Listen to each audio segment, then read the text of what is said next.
మాలల పట్ల జర్నలిస్ట్ విఠల్ అభ్యంతరకరమైన వ్యాఖ్యలు చేయడం తగదని మాల మహానాడు జాతీయ స్టీరింగ్ కమిటీ సభ్యుడు గోలి సైదులు అన్నారు. మాలల పట్ల అనుచిత వ్యాఖ్యలు చేసిన విఠల్పై చట్ట ప్రకారం చర్యలు తీసుకోవాలని కోరారు. జర్నలిస్టు విఠల్పై చర్యలు తీసుకోవాలని కోరుతూ మాల సంఘాల ఆధ్వర్యంలో మంగళవారం నల్లగొండ డీఎస్పీ శివరాంరెడ్డికి వినతిపత్రం సమర్పించారు. ఈ సందర్భంగా గోలి సైదులు మాట్లాడుతూ ఎస్సీ రిజర్వేషన్ల వర్గీకరణకు తాము వ్యతిరేకం కాదని, రిజర్వేషన్ల వర్గీకరణను రాజ్యాంగబద్ధంగా చేయాలని తాము మొదటి నుండి చెబుతున్నామని అన్నారు. ఎవరికి అన్యాయం జరగవద్దనేదే తమ ఉద్దేశమని, ఇందుకోసం ఏ సామాజిక వర్గం వారు ఎన్ని ఉద్యోగాలు సాధించారనే లెక్కలు తీసి శాస్త్రీయంగా వర్గీకరణ చేపట్టాలని అన్నారు. ఎస్సీ వర్గీకరణ కోసం పోరాటం చేస్తున్న మందకృష్ణ మాదిగకు బీసీ సామాజిక వర్గం నాయకులు మద్దతు తెలుపుతున్నట్లు ఒక బూచీని చూపించి జర్నలిస్ట్ విఠల్ ఇష్టానుసారంగా మాట్లాడడం తగదని అన్నారు. మాల సామాజిక వర్గంపై చేసిన వ్యాఖ్యలకు బేషరతుగా క్షమాపణ చెప్పాలని డిమాండ్ చేశారు. వినతి పత్రం సమర్పించిన వారిలో మాల మహానాడు జిల్లా అధ్యక్షుడు బోగరి విజయ్ కుమార్, మాలల ఐక్యవేదిక జిల్లా అధ్యక్షుడు అద్దంకి రవీందర్, కూన యాదయ్య, గన్నమల్ల శ్రీను తదితరులు ఉన్నారు. ఆగస్టు 1వ తేదీన సుప్రీంకోర్టు ఇచ్చినటువంటి తీర్పుపై ఎస్సీ కులాలమైనటువంటి మాలలం ఇది రాజ్యాంగ విరుద్ధంగా ఉన్నది అని చెప్పేసి తీర్పు, అందువల్ల మేము రాజ్యాంగబద్ధంగా కావాలి ఎస్సీ వర్గీకరణ, పార్లమెంటులో రాజ్యసభలో బిల్లు పెట్టి మేము ఎస్సీ వర్గీకరణ చేయమని కోరుతున్నప్పటికీ మొన్న జరిగిన బీసీ సదస్సులో ఎస్సీ వర్గీకరణకు మద్దతు ఇస్తూ విఠల్ అనే ఒక తెలంగాణ ద్రోహి, తెలంగాణ విఠల్ అని చెప్పుకుంటూ తను ఇష్టం వచ్చినట్టుగా మాట్లాడడం, మాల సామాజిక వర్గాన్ని టెర్రరిస్టులతోటి, దేశద్రోహులతోటి పోల్చడం చాలా బాధాకరమైన విషయం. మేము కూడా ఎప్పటి నుండే ఎంపారికల్ డేటా ప్రకారము వర్గీకరణ చేయాలని, ఎంపారికల్ డేటాలో ఎవరెన్ని లబ్ధి పొందారు, ఏ సామాజిక వర్గం ఎంత లబ్ధి పొందింది అనే విషయాలను తీసి మాకు వర్గీకరణ చేయాలని మేము చెప్పినప్పటికీ కూడా తన ఇష్టానుసారంగా మాట్లాడి ఒక మాల జాతిని, ఎస్సీ మాల జాతిని ఇష్టం వచ్చినట్టు మాట్లాడి తన దిగజారిపోయినటువంటి తత్వాన్ని చూపెడుతున్నాడు. ఇకపై ఆయన అలాంటి మాట్లాడితే నాలుక చీరేస్తామని చెప్తున్నాం. బేషరతుగా మాకు క్షమాపణ చెప్పాలి. అదేవిధంగా అతనిపై చట్టరీత్యా చర్యలు తీసుకోవాలని ఇప్పుడు డిఎస్పీ గారి నల్గొండకు కంప్లైంట్ ఇవ్వడం జరిగినది. తన మీద సానుకూలంగా మాకు స్పందించారు. ఖచ్చితంగా పై ఆఫీసర్ల దృష్టికి తీసుకుపోయి ఎఫ్ఐఆర్ చేస్తామనే విషయాన్ని మాకు వెల్లడించారు. మేము ఎట్టి పరిస్థితుల్లో ఈ విఠల్ని వదిలిపెట్టే సమస్య లేదు.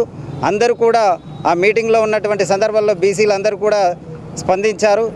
ఎవరైనా సానుకూలంగా స్పందించి మీరు ఒకటై మాట్లాడుకొని వర్గీకరణ చేసుకొని మీరు కలిసి ఉండి ఉద్యమాలు చేసి రిజర్వేషన్లను పెంచుకోండి అని సూచనలు ఇచ్చినప్పటికీ తను వ్యక్తిగతంగా మాలలపై ఒక ఉన్నటువంటి ఆయన స్వభావాన్ని చూపిస్తూ మాట్లాడినటువంటి విషయాలు మేము బాధపడుతూ ఉన్నాం.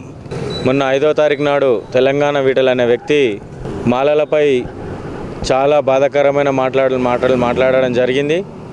ఆయన ఏదో చెప్పుకుంటూ దేశద్రోహులు, స్మగ్లర్లు అని మాట్లాడడం జరిగింది.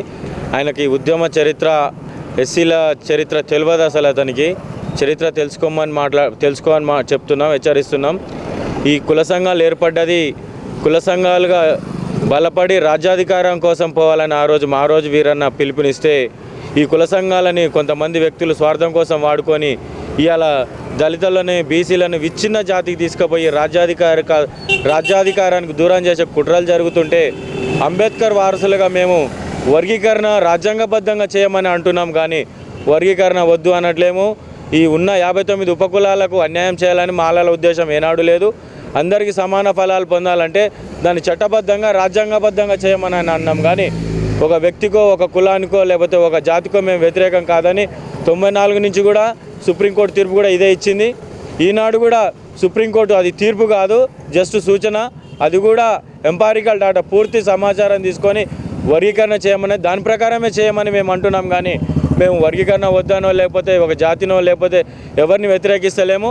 కానీ ఈ విఠల్ అనే ఒక విషపురుగు, దేశద్రోహులు అని, ఇప్పుడు మాలమాదిగలని ప్రశాంతంగా ఉన్న మాలమాదిగ జాతిని రెచ్చగొట్టే విధంగా మాట్లాడుతుండు. మాలలో సంయమానం పాటిస్తున్నారు విఠల్ గారు. ఇంకోసారి ఇట్లా నోరు జారితే మీ నాలుక చీరేసి మిమ్మల్ని ఎక్కడికక్కడ అడ్డుకుంటాం. మాల జాతికి మొత్తం పూర్తిగా క్షమాపణ చెప్పాలని విఠల్ గారిని హెచ్చరిస్తున్నాం. ఇదే విషయంపై ఈరోజు నల్లగొండ డిఎస్పీ గారికి కంప్లైంట్ ఇవ్వడం జరిగింది.